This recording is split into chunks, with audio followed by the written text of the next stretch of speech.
of times you'll get into these back bays and you'll see the lily pads and grass making a pretty thick mat, but amongst those are pockets and holes. And what I like to do is take a lunker stick, rig it weedless on a hook, and I'll show you a little bit later how to rig this. In this instance I have fluorocarbon line, but I don't think that's necessary in all situations. So I rig it weedless on a 4/0 wide gap hook, and what I'm doing is I'm casting out over these mats, way out, and letting it sit, and it's not getting through, it's sitting right on top of those weeds. And what I do is I just slowly work it back, shaking my rod tip, and you'll see it moving across the pads in the distance there, and as it comes close, and for the first cast or two, a lot of times I won't even stop it, I'll just work it in. And what I do is I use that almost like a cat, you know, with a string. You're just making noise and movement and getting their attention. So I'll do a couple of casts like that across the top of the pads, or the weed mat, or, you know, the thick cover that you're fishing. So you may hear terms like cover and structure when people are talking about fishing. Cover is something that's above the surface. It could be a dock, it could be weeds in a weed mat like this, it could be an overhanging tree. Structure is like rocks or little humps underneath the surface. But for this cover that I'm fishing, I'm just making a lot of noise, working it across the surface for the first 3 or 4 casts.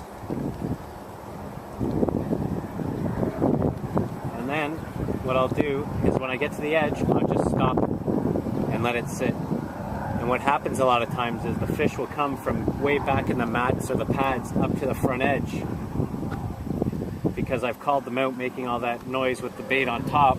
And then when I let it sit there, a lot of times they'll come out and they'll grab it and go to pull it underneath the weed mat, and you just got to watch your line.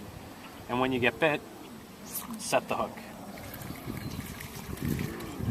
And then sometimes you get lucky, and right off the bat they're along the edges, but we've had to call them out tonight.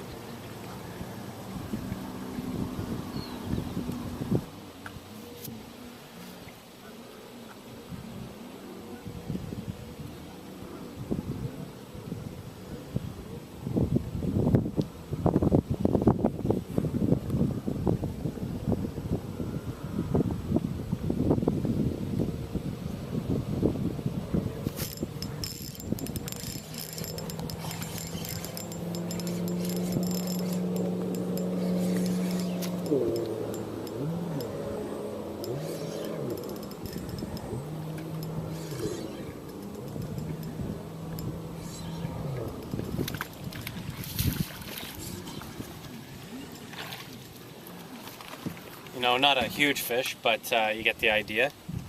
Just kind of work it along the top. Just work the bait along the top, get their attention, let it pause in a pocket. You know, this time it's a 1/4 pound, but next time it could be a 5 pounder.